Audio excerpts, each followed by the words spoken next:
Guys कैसे हो आप सभी लोग। तो आज हम कवर करेंगे सोल लेवलिंग का चैप्टर 131 से लेकर जितना हमसे ऑनवर्ड कवर हो सका। चलो फिर वीडियो स्टार्ट करते हैं। डबल डंजन क्लियर करने के बाद हम देखते हैं कि जिन्हों संग बेहोश हो जाता है और जब फिर उसे होश आता है तो वो देखता है कि वो एक हॉस्पिटल के अंदर है। और फिर उस टाइम पे आता है जिन्हो, और जिन्हो उसे देख के ना लिटरली रोने लग जाता है। वो कहता है कि यार मुझे लगा था कि तू कहीं मार तो नहीं गया। और जिन्हो आगे से परेशान होता है कि भाई क्या हुआ यार, इतना क्यों तू ओवर रिएक्ट कर रहा है। तो जिन्हो आगे से बोलता है कि यार मुझ तू 3 दिन तक बेहोश रहा, 3 दिन तक। और जिन्हों कहता है 3 दिन मैं लगातार बेहोश पड़ा रहा हूँ। फिर जिन्हों कहते हैं यार अगर मैं 3 दिन बेहोश पड़ा रहा हूँ तो फिर क्या हुआ। जिन्हों कहता है क्या मतलब क्या हुआ। वो कहता है उस जापान की जो एस रैंक गेट जापान में जो ओपन हुआ था उसका क्या हुआ। तो जिन्हों लिटरली मायूस हो जाता है। वो कहता है कि यार वेल क्या बताऊं। फिर हमें सीन दिखाया जाता है जापान का कि जापान में क्या हुआ। जापान में हम देखते हैं कि बहुत सारे हंटर्स और साथ मिलिट्री खड़ी होती है। और एक बहुत बड़ा मॉन्स्टर आता है जो अपना पैर रखता है और जमीन लिटरली टूट जाती है। और फिर वो देखते हैं कि वो मॉन्स्टर्स बहुत बड़े जाइंट्स होते हैं, ठीक है। उनको देख के लिटरली सभी के सभी हंटर्स की फट जाती है। और फिर हमें दिखाया जाता है यूरी ऑल्ला जो कहता है कि यार बस ये इन दिन मसल के रख दूंगा, मेरे लिए कोई इशू नहीं है ये क्या कहते हैं जाइंट्स वगैरह। तो फिर वो अपनी पावर का यूज करता है और जो आसपास क्रिस्टल उन्होंने मंगवाए थे उसको ब्लॉक करने के लिए एस रैंक गेट को उन क्रिस्टल की मदद से वो उस क्या कहते हैं जो गेट होते हैं आस पास उनकी एक बड़ी शील्ड बना लेता है, ठीक है, ताकि वो जाइंट्स बाहर ना आ सकें। और फिर वो जाइंट आता है और अपना जोर की कुल्हाड़ी मारता है उसके ऊपर, लेकिन वो कुछ नहीं कर पाता। और आगे से यूरी अल्लाह कहते हैं तू तो भाई एक छोटा सा जाइंट ही है, ठीक है, जिसकी औकात बस एक ए रैंक डंजन वाली है, ठीक है, तू क्या ही उखाड़ लेगा मेरा। और फिर हम देखते हैं पीछे से एक और जाइंट आता है जो उस जाइंट को सर से पकड़ता है और उसे उठा के पीछे मारता है भाई। और उसे देख के लिटरली यूरी अल्लाह की फट जाती है। वो कहते हैं हाँ ये कहाँ से आ गया। यो जब देखते हैं तो भाई इतना बड़ा जॉइंट जो दूसरे जॉइंट को उठा के मारता है उसका कद देखो यार, व्हाट द फक। और यूरी ऑलफ ये खड़ा है। उसे देख के लिटरली यूरी ऑलफ कहते हैं भाई what the fuck is that. और फिर वो अपना एक स्लैश मारता है वो वाला जॉइंट, और उस स्लैश से पूरी की पूरी शील्ड कट जाती है जो यूरी ऑलफ ने इतने ज्यादा क्रिस्टल्स इकट्ठा करके एक शील्ड बनाई थी। और जिन्हों जिन्हों सांग को ये एक्सप्लेन कर रहा होता है कि यार वो रेड असल में ना फेल हो गई है। और ये चीज़ जिन्हों सांग देख के बहुत ज़्यादा उदास हो जाता है कि यार मैंने क्या कर दिया, मैं 3 दिन तक लगातार बेहोश रहा हूँ। फिर हमें सीन दिखाया जाता है जिन्हों के बाप का, ठीक है, जो कि बहुत बीमार होता है। और वो पूछ रहा होता है कि यार मैं कितने घंटे में सोए रहा हूँ। उसे बंदा के बोलता है कि यार तू 23 घंटे और 46 मिनट तक बेहोश रहा है, जैसा तूने हमें बोला था कि अगर मैं 24 घंटे तक बेहोश रहा हूँ तभी डॉक्टर को कॉल करनी, वैसे कॉल नहीं करनी। और हम देखते हैं कि यार जिन्हों के बाप को ना वही सी बीमारी होती है जो जिन्हों की माँ को होती है, ठीक है। और वो उसे बंदा बता रहा होता है कि यार आज तक सिर्फ एक ही बंदा है जो इस बीमारी जिसका नाम होता है एटर्नल स्लम्बर, ठीक है, उससे उठा है, ठीक है। और वो कोई और नहीं बल्कि जिन्हों सांग की माँ है। तो वो कहता है कि यार जिन्हों सांग की माँ ये कोई इतफाक तो नहीं हो सकता। वो कहता है कि दूसरी चीज़ ये कि यार जिन्हों की बड़ी बहन भी आ गई, ठीक है, जो उसकी बड़ी बेटी है इस बंदे की। और फिर हमें सीन दिखाया जाता है वो जो जॉइंट होता है लिटरली वो उस यूरी ऑलफ को उठा के उसे खा लेता है यार, ठीक है। एस रैंक हंटर बल्कि नेशनल लेवल हंटर को लिटरली इसकी कोई औकात ही नहीं है, उसे उठा के खा लेता है। और फिर बहुत सारे टैंक्स आते हैं, हमला तो करते हैं। और लेकिन उन जायंट्स के ऊपर क्या ये सारा होना था यार, देखो तो सही, हमला कर रहे हैं लेकिन nothing is going to happen. ऊपर से एक फिर हेलीकॉप्टर आता है, हेलीकॉप्टर उन्हें मारने लग जाते हैं। भाई तुम्हारी इतनी औकात नहीं है, ठीक है, कि तुम उन जायंट्स को मार सको। और फिर पीछे से एस रैंक हंटर्स खड़े होते हैं, वो भी उनके ऊपर हमला करने आ जाते हैं मॉन्स्टर्स इन जायंट्स के ऊपर। भाई जब नेशनल लेवल हंटर कुछ नहीं बिगाड़ सकता तो तुम लोग क्या ही पाटल लोगे, लेकिन कोई नहीं, मुल्क के लिए करना पड़ता है। तो हमला तो करते हैं लेकिन जायंट्स में जायंट्स होते हैं, जायंट्स उन्हें उठा उठा के मारते हैं। एस रैंक्स को, एस रैंक्स देखो नीचे घूम रहे हैं जमीन के ऊपर, लुढ़क रहे हैं। और भाई ये जायंट असल में जितने बड़े होते हैं उतने ज्यादा फास्ट भी होते हैं। उन्हें देख के लिटरली सभी की फाट जाती है। और ये चीज देख रहा होता है जिन्हो सांग। और लिटरली लोग कह रहे होते हैं कि भाई जापान में अभी दोजख आ गई है, मतलब ये दोजख शो कर रहे हैं, ठीक है, इतना ज्यादा कहर बरसा हुआ है जापान के अंदर। और फिर जिन्हों सांग कहते हैं यार अगर ऐसे रहा तो बिल्कुल जीजू आइलैंड वाला हाल हुआ। और इस से जापान खतरे में नहीं है बल्कि पूरा का पूरा एशिया खतरे में है, ठीक है। वो कल को वो जब जापान को मारेंगे उसके बाद फिर वो कोरिया में भी आएंगे, चाइना में भी आएंगे, पाकिस्तान में भी आएंगे, इंडिया में भी आएंगे, बांग्लादेश, हर मुल्क में आएंगे। तो कहता है मुझे ना जाना चाहिए, ठीक है। तो उसकी बहनों से कहती है कि नहीं यार तू मत जा। तो जिन्हों की बहनों से कहती है कि तू मत जा इस दफ़ा, ठीक है। वो काफ़ी उदास लग रही होती है, देखो जैसे क्या हालत है। और जिन्हों से बोलता है क्या मतलब तेरा। वो कहता है तू जाना चाहता है यहाँ से। जिसकी बहन बोलती है, कहती तू इस बार प्लीज़ मत जा। तो जिन्हों भी देख के कहता है कि यार हाँ मैं क्या बोलूँ इसे। और जिन्हों कहता नहीं मैं कहीं नहीं जा रहा, ठीक है, वैसे भी मैं काफ़ी दिनों से काम शाम खा रहा हूँ, तो मेरा वैसे भी जाने का कोई इरादा नहीं था उधर। अपनी बहन को बता, टेंशन ना लिया, इट्स ओके। फिर वो बाहर जाता है, तो बाहर बैठा होता है और जिन्हों फिर बीरू को बुलाता है और बीरू आके कहता है yes your majesty, I mean Lord. और जिन्हों उसे देख के कहते हैं यार मैं देख सकता हूँ कि आजकल तू ना ज़्यादा ड्रामे देखने लगे, ठीक है, मैंने तुझे किस काम पे लगाया था कि तू जिन्ना की हिफाजत कर। फिर पूछता है कि यार जिन्ना आजकल क्या कर रही है, वो ठीक तो है। तो बीरू से बोलता है कि हाँ मैंने, वो है बिल्कुल ठीक, और मैंने उसके बिहेवियर में कोई ऐसी वैसी चीज़ नहीं रखी कि जो परेशानी वाली हो। और उसके बाद उससे सोच रहा था कि यार जो लास्ट टाइम उसके साथ हादसा हुआ है, वो ज़रूर इस हादसे में ना काफ़ी परेशान होती है। तो ये सोच रहा था कि मैं क्या करूँ यार, मैं कहाँ फंस गया हूँ, मेरी बहन ने मुझे रोक लिया है। तो अचानक एक गाड़ी आती है, जो गाड़ी जिन्हों संग को ना बिठा के ले जाती है। और जब जिन्हों संग उस बिल्डिंग में जाता है, वो कहता है कि यार आपका मेरे से क्या काम है। तो सामने और कोई नहीं बल्कि उसके दोस्त जिन्हों का बाप होता है, ठीक है, जो कि CEO होता है यूजन कंस्ट्रक्शन का। तो वो उसके सामने चेक रखते हैं। वो कहता है कि यार मैं इतना एरोगेंट नहीं हूँ कि ये सोचूं कि मैं हर चीज़ ना पैसे से खरीद सकता हूँ, मेरे पास बहुत ज़्यादा पैसा है। सामने स्पेशली उस वक्त जब मेरे सामने एक ऐसा हंटर बैठो जो ऑलरेडी इतना ज़्यादा फेमस भी हो और उस पर पैसा भी हो, ठीक है, मैं इतना एरोगेंट नहीं हूँ। लेकिन बेहतर ये होगा कि यार तू इसे ना मेरा एज टोकन ऑफ सिंसेरिटी कबूल कर, ठीक है, कि बाद बस मैं तुझे देना चाहता हूँ। तो जिनको संग काफ़ी एक बार सोचता है कि यार ये कोई ना कोई इंपॉर्टेंट चीज़ होगी, कोई ऐसी वैसी चीज़ नहीं होगी कि यार ये मुझे अपनी गिल्ड में बनाना चाहता है, इवन उसकी अपनी गिल्ड भी है। तो वो कहता है क्या तू मुझसे क्या चीज़ बाय करना चाहता है। तो आगे से उसका बाप बोलता है जिन्हों का कि मुझे ना वही सेंध बीमारी है जो तेरी माँ को थी, ठीक है। और जिन्हों से बोलता है कि यार क्या जिन्हों इस चीज़ को जानते हैं। तो कहता है कि यार मेरे फिजिशियंस के अलावा सिर्फ मैं, मेरी वाइफ और मेरी सेक्रेटरी इस चीज़ को जानती है, ठीक है। तो जिन्हों बोलता है चलो अब हम फिर 4 हो गए हैं। वो कहते हैं हाँ अब हम सिर्फ 4 लोग ही जानते हैं ऐसे। तो वो कहता है कि यार जब मैं इस चीज़ बीमारी का इलाज ढूँढ रहा था, तो मुझे डॉक्टर्स ने बताया कि सिर्फ़ एक ही दुनिया में औरत है जो इस बीमारी से बाहर निकल सकी है। और ये मुझे चीज़ एक्सेप्ट नहीं कर सकता कि वो औरत सिर्फ़ और कोई नहीं तेरी माँ थी, ठीक है। तो कहता है कि यार बस मैं तुझसे बस एक ही चीज़ चाहता हूँ कि तू मुझे ना सच्चाई बता कि तूने अपनी माँ को कैसे ठीक किया है, और मैं तेरी काइंडनेस को कभी भी नहीं भूलूँगा, ठीक है। और चिन्नू काफ़ी इसे देख के परेशान हो जाता है कि अब मैं क्या करूँ? और फिर हम देखते हैं जिन्हों सोच रहा होता है कि यार आज उसे जिन्हों का बाप भी मिला है जो उसे बीमारी के बारे में पूछ रहा है, और दूसरी तरफ उसकी बहन मिली है, उसे क्या करना चाहिए। A choice has to be made. फिर से सीन शिफ्ट होता है, हमें जापान का सीन दिखाया जाता है कि जापान में क्या हो रहा है। जापान में आप देखते हैं बहुत सारे मीडिया वाले बंदे हेलीकॉप्टर पे आ रहे होते हैं और ये दिखा रहे होते हैं कि भाई कैसे जाइंट से लिटरली गांड मार रहे हैं पूरे जापान की। और बहुत सारे अवाम आती है उनसे लड़ने के लिए, लेकिन कोई भी कुछ नहीं कर पाता।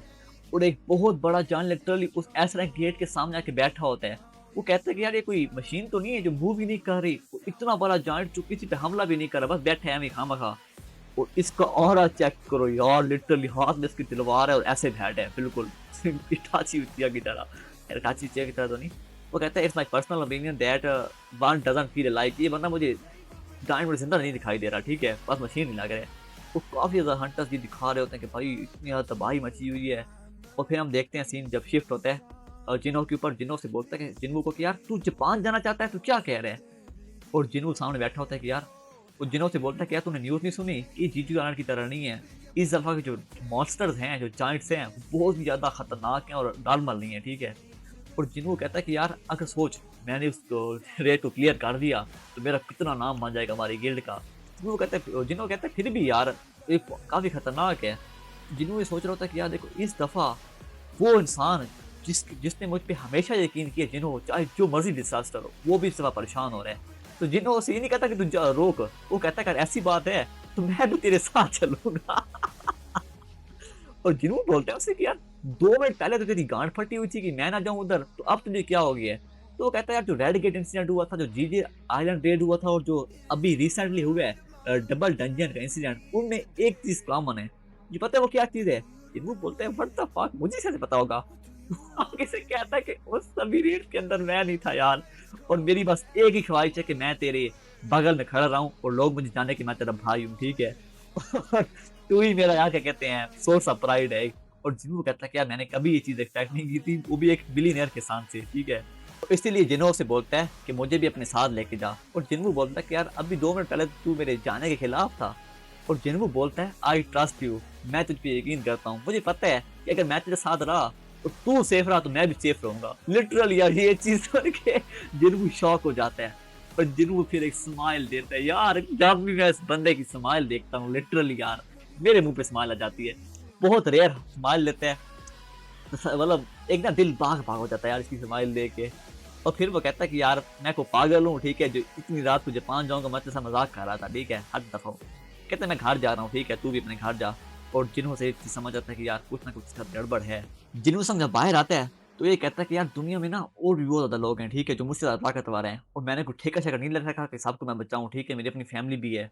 जब वो घर जाता है तो उसकी माँ होती है, कहती है यार हाँ, तू आ गया मेरे बेटे, कैसा है मेरे पूत, खाना-शाना खाएगा?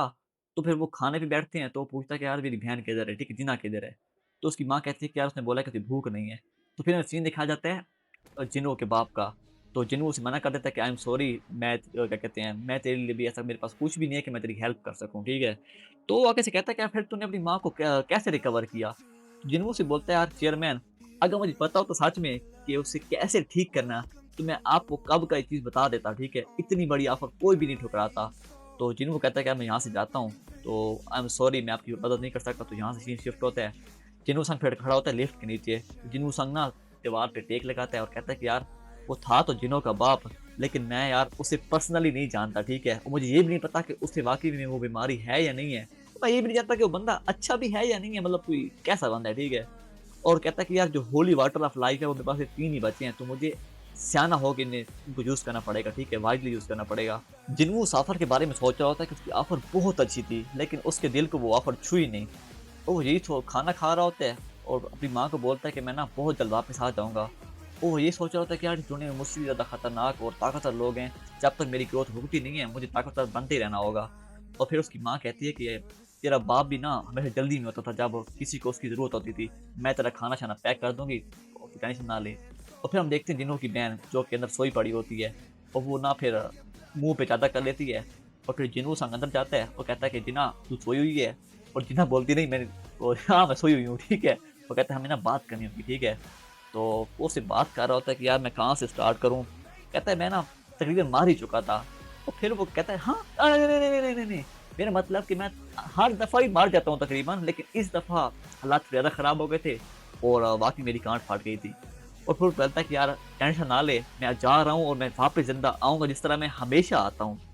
और फिर अपनी बहन को कहता है कि यार थैंक यू, मुझे इस दफ़ा तूने रोका मुझे और मैं इस चीज़ को अप्रिशिएट भी करता हूँ। और वो कहते हैं थैंक यू जिन्ना, और फिर जिन्ना की आँखों में आँसू आने लग जाते हैं। Thank you Jinnah for stopping me this time, और जिन्ना लिटरली रोने लग जाती है। और कहता है तूने, जिन्ना से बोलती है कि यार मैं तुझे नहीं भी रोकती, मैं तुझे रोकूँ भी सही, तूने फिर भी जाना था, तू हमेशा अपनी नहीं सुनता है। और जिन्हों से बोलता है हाँ, मैं जा तो रहा हूँ लेकिन मैं वापस भी ज़रूर आऊँगा। और कहता है कि यार डोंट वरी, मैं जितना मर्ज़ी भी तुझसे दूर हूँ, मैं तेरी हिफ़ाज़त लाज़मी करूँगा, तो टेंशन ना ले इस चीज़ की। और फिर उससे कुछ शैडोज़ आते हैं, वो अपने शैडोज़ को बोलता है कि तुमने ना मेरी बहन की हिफ़ाज़त करनी है। और फिर हमें सीन दिखाया जाता है चेयरमैन गो का, और बहुत सारे आस-पास न्यूज़ रिपोर्टर होते हैं और फिर वहाँ पे वो जिन्नू सांग को कहता है कि स्टेज पे आ। और जिन्नू सांग स्टेज पे आता है और जिन्नू सांग ये बोलता है कि हमारी गिल्ड आचीन गिल्ड जा रही है और जापान की मदद करने के लिए ब्ला ब्ला ब्ला, और इस तरह की बातें टंकी। और फिर वो आपस में एक दूसरे को हैंडशेक करते हैं और फिर वो जाते हैं एयरपोर्ट के ऊपर। एयरपोर्ट पे जब जाते हैं तो जिन्हो काफ़ी ज़्यादा सामान अकेले लेके आ रहा होता है। इतने ज़्यादा कवर यार कौन लेके आता है? और जब सामने देखता है तो सामने जिन्हों सांग अपनी गांड मटका रहा होता है, ठीक है, दूसरों को अपनी गांड दिखा रहा होता है, देखो तो सही गांड दिखा रहा है, अब इसमें ये मत बोलना कि नहीं दिखा रहा, ठीक है। जिन्हों सांग विजय देखता है कि यार जिन्हों ने इतना ज़्यादा सामान उठाया हुआ है, और जिन्हों कहता है यार ये माधरचोद कभी नहीं सुनेगा। और फिर इस तरह देखता है, कहता है यार क्या कर सकता हूँ इसका? गांड भी तो लेनी है मैंने इसकी। कहते हैं यार मजबूरी है, इसे कुछ कह भी तो नहीं सकता, नहीं तो गांड नहीं देगा मुझे। तो फिर उससे ना वो कुछ सामान ले लेते हैं और कहता है अब चलो। और जिन्हों संग और फिर हमारा जिन्हों चले जाते हैं एयरपोर्ट के ऊपर। यहाँ है हमारा संग जिन्हों आजीन का गिल्ड मास्टर एस रैंक, और यहाँ पे है हमारा जिन्हो आजीन गिल्ड का वाइस गिल्ड मास्टर। फिर हमें जापान का सीन दिखाते थे। जापान के अंदर ना काफ़ी ज़्यादा आर्मी होती है जो लोगों को ना इवैक्यूएशन कर रही होती है, ताकि ना उन्हें वो सेफली यहाँ से बाहर लेके जाया जाए जहाँ जाइंट्स हैं। तो इनकी थोड़ी बड़ी बातचीत चल ही रही होती है कि पीछे से ना एक मॉन्स्टर आ जाते हैं, ठीक है, 2 मॉन्स्टर आ जाते हैं उन्हें मारने के लिए, और वो उनके ऊपर हमला करते हैं, लेकिन उनकी फायरिंग का उनके ऊपर कोई भी असर नहीं होता। तो लिटरली पीछे से एक भाला आता है, उस मॉन्स्टर को लगता है, वो मॉन्स्टर दूर जाके लगता है, भाई देखो तो सही। और ये भाला किसी और का नहीं, वो होता है जीमा का, जो कि जिन्हों सांग का एक शेडो है। वो अपना भाला निकाल के उसे मारता है और पीछे से एक और भाला लेके खड़ा होता है, और आगे से बंदा बोलता है भाई ये क्या चीज है, ये मॉन्स्टर कहाँ से आ गया? तो भाई पीछे से जिन्नू सांग आता है, वो कहता है कि यार ये काफी खतरनाक जगह, ठीक है तुम लोग जल्दी से ना यहाँ से निकल जाओ। और पीछे से कुछ पत्थर गिरते हैं, और भाई पीछे से फिर आ जाता है जेहो, जो उन पत्थरों को अपनी शील्ड से रोक लेते हैं। भाई तुझे किसने बोला भाई तू ऑरा फार्म कर? ऑरा फार्म करना सिर्फ जिन्नू सांग का काम है, ठीक है तू अच्छा नहीं लगता, तू डी रैंक है। और फिर वो कहता है कि यार हमें जल्दी से ना लोगों की हेल्प करनी चाहिए। तो जिन्नू कहता है कि यार, वो कहता है कि यार मैं ना लोगों की हेल्प करता हूँ उन्हें इवैक्यूएट करने में। वो जिन्नू संग बोलता है ठीक है तू उन्हें इवैक्यूएट कर, मैं तब तो थोड़ा ना ऑरा फार्म कर लेता हूँ। और उसके बाद जिन्नू संग फाइट स्टार्ट कर देता है अपने मॉन्स्टर्स के साथ।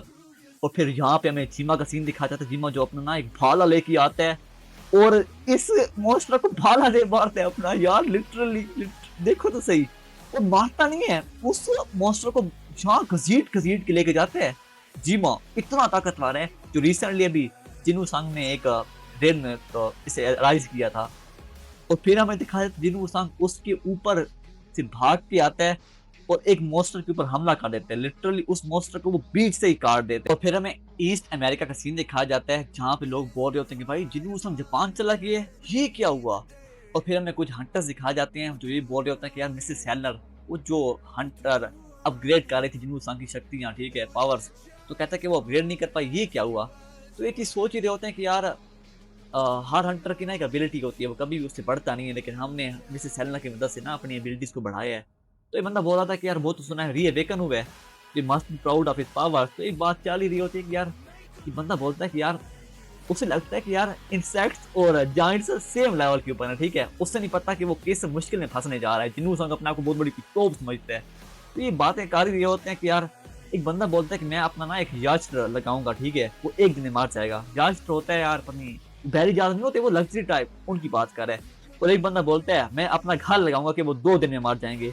और एक बंदा कहता है मैं ये लगा दूंगा, मैं वो लगा दूंगा। तो पीछे एक बंदा बैठा होता है और ये बंदा कोई और नहीं, थॉमस एंड्रे होता है। थॉमस एंड्रे इस टाइम दुनिया का सबसे पावरफुल हंटर है, जिस गिल्ड का नाम है स्पेंजर गिल्ड, ठीक है जो कि इस टाइम दुनिया की सबसे बड़ी गिल्ड है। तो वो कहता है कि यार मैं अपनी पूरी स्पेंजर गिल्ड लगा दूंगा, ठीक है कि वो बचेगा, तुम लोग कह रहे को मरेगा। और पीछे से बंदे बैठे होते हैं कि यार ये हमारा हमेशा मूड खराब कर देता है। तो ये सोच रहा था कि यार काश मैं जापान चला जाता तो मुझे जापान में बहुत मजा आना था। तो ये कहता है कि यार हमारे यहाँ भी तो फिर ऐसे ना गेट ओपन है, तो इनको कौन ख्याल रखेगा, लगता है मुझे मजा फिर यहाँ पे भी आएगा। तो ये चीज सोच ही रहा होता है कि फिर हमें जापान का सीन दिखाते हैं दोबारा, जो आप व्यूअर्स कह रहे होते हैं कि भाई लिटरली क्या हो रहा है इधर, जिन्नू सांग की पकौड़ियाँ पूरे के पूरे जाइंट्स खा रही होती हैं और जाइंट्स आर गेटिंग डिवर्ड, ये ऑल लॉल। और पीछे से बच्ची का सीन देखते हैं, वो बच्ची भाग रही होती है और उसके पीछे एक जाइंट लगा होता है। और लिटरली उस मौके पे पीछे से आ जाता है हमारा अपना इग्रिस, और इग्रिस उसकी बाजू काट के रख देता है, ठीक है और उस बच्ची को बचा लेता है। लिटरली देखो तो सही यार, उसकी बाजू काट दी और ऑरा भी फार्म कर रहा है। आखिर है तो फिर जिन्नू सांग का शैडो। और पीछे से आ जाता है टैंक, और टैंक आके उसके सर पे एक जोर का रख के मारता है अपना हथौड़ा या कुल्हाड़ा जो भी है, और उसे ना जमीन पे घुसा देता है। और इंग्लिश कहते तुम्हें वकूफ है, मेरे हाथ में छोटी बच्ची है, यहाँ से चोट लग जाएगी। और टैंक को कोई परवाह नहीं होती, वो बस रॉर कर रहा होता है ताकि मैं सुपर सेन में तब्दील हो जाऊं, ठीक है। और ये चीज देख के ना इंग्लिश कहता है यार ये माता चोट पागल है क्या। और वो आगे से हाँ क्या बोल रहा है तू, और इंग्लिश की तरफ देख के बोलता है चल तुझे तो कुछ नहीं हुआ, ठीक है बाकी खैर है।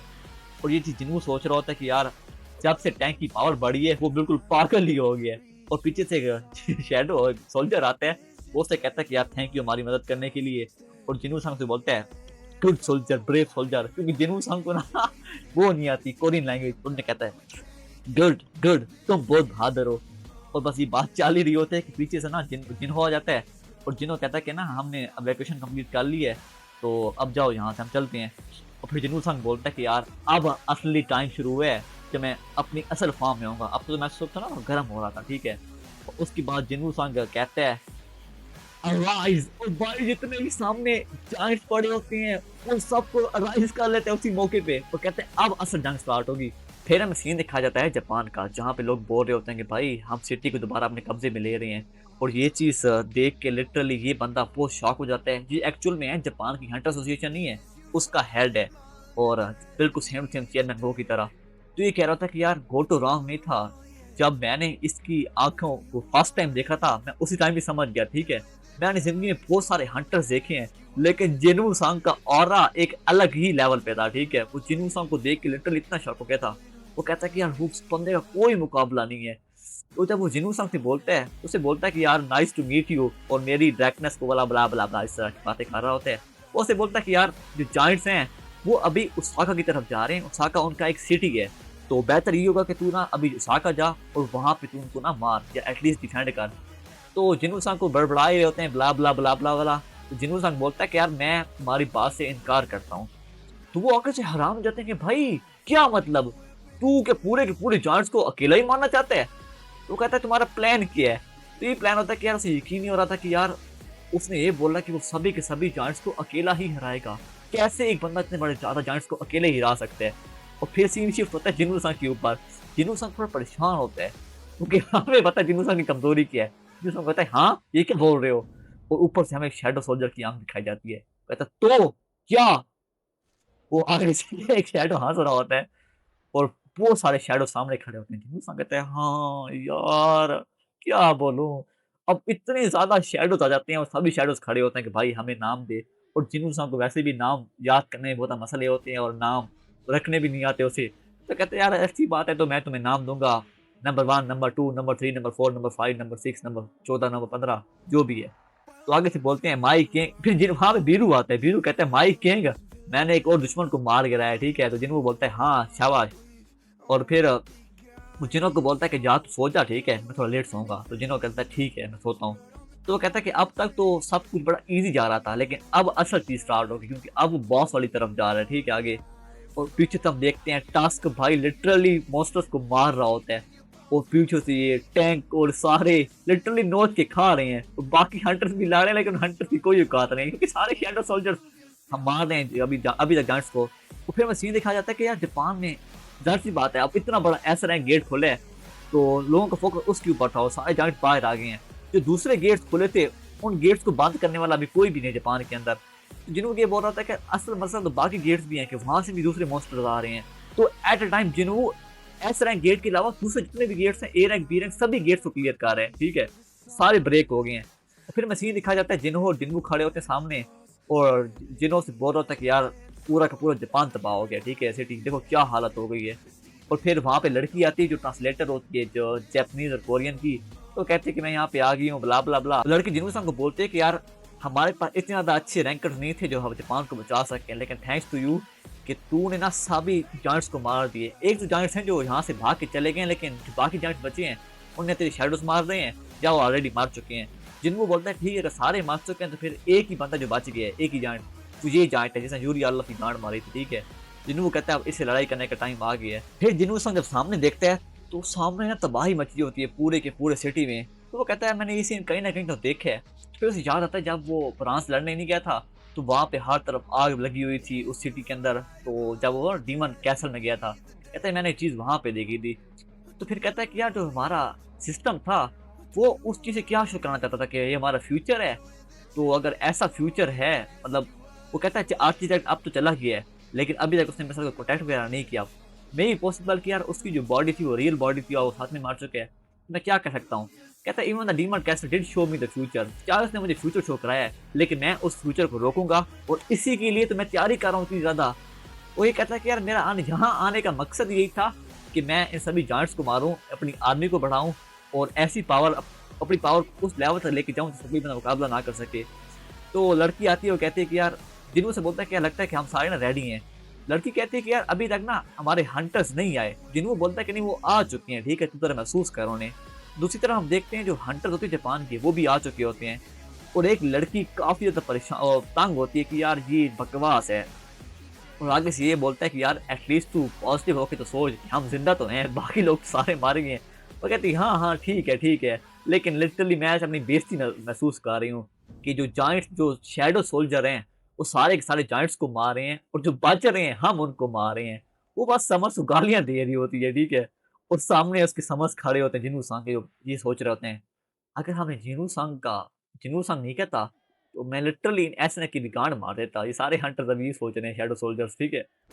तो फिर बहुत सारे शैडो सोल्जर्स आ जाते हैं आसपास। देखो तो सही यार इतनी ज्यादा आर्मी जिन्हों सांग ये खड़ा है ये जायंट्स हैं ठीक है नॉर्मल बंदे नहीं है दूर खड़े हैं जो। और पीछे से आ जाता है हमारा ईग्रिस यस। और यहाँ पे फिर टास्क और ये टैंक वगैरह टास्क ये खड़ा ठीक है और फिर हमें दिखाया जाता है ये टैंक टास्क को, सारे के सारे उसके पीछे खड़े हैं भाई, तू जो बोल हम तेरी उसमें हाजिर हैं, ठीक है, बारगाह में। और पीछे से जीमा और इतनी ज्यादा मॉन्स्टर्स भाई, आर्मी चेक करो जिनवू सांग की, जिनवू सांग ने अपनी आर्मी इतनी ज्यादा बढ़ा ली है। और ये देखो जो हाई लेवल किस्म के मॉन्स्टर्स हैं, जिनवू सांग के सामने सार झुका के खड़े हैं। और ऊपर से आ जाता है हमारा फेवरेट वीरू। वीरू आके कहता है माय लॉर्ड मैं आ गया हूँ। जो बचे हुए थे क्या कहते हैं जाट, हमने उसको भी मार दिया। जिनवू सांग बोलते हैं it's done, good job Veeru, और एवरीवन भी। और फिर वीरू बोलता है thank you my lease my king. और फिर जिनों को बोलता है कि यार तू मिस हानिकावा के साथ ना सेफ जगह पे चला जा, अब मैं आगे से अकेला फाइट करूंगा। फिर वो दोनों वहां से चले जाते हैं। और जिनू संग जो बचे हुए जायंट्स होते हैं उनको भी कर लेते हैं अराइज। भाई यार इतनी ज्यादा आर्मी इसने बना दी है अपनी। और फिर देखो जो जायंट्स नीचे पड़े होते हैं वो भी सारे के सारे अराइज हो जाते हैं। और सामने जायंट्स चेक करो यार, ये सारे के सारे अब जिनू संग की आर्मी का हिस्से हैं। पीछे से कीड़े मकोड़े, इतने ज्यादा जायंट्स यार, जिनू सांग की आर्मी का कोई मुकाबला नहीं लिटरली इस टाइम पे। और जिनू सांग कहता है माय शैडोज जाओ और हमला कर दो भाई।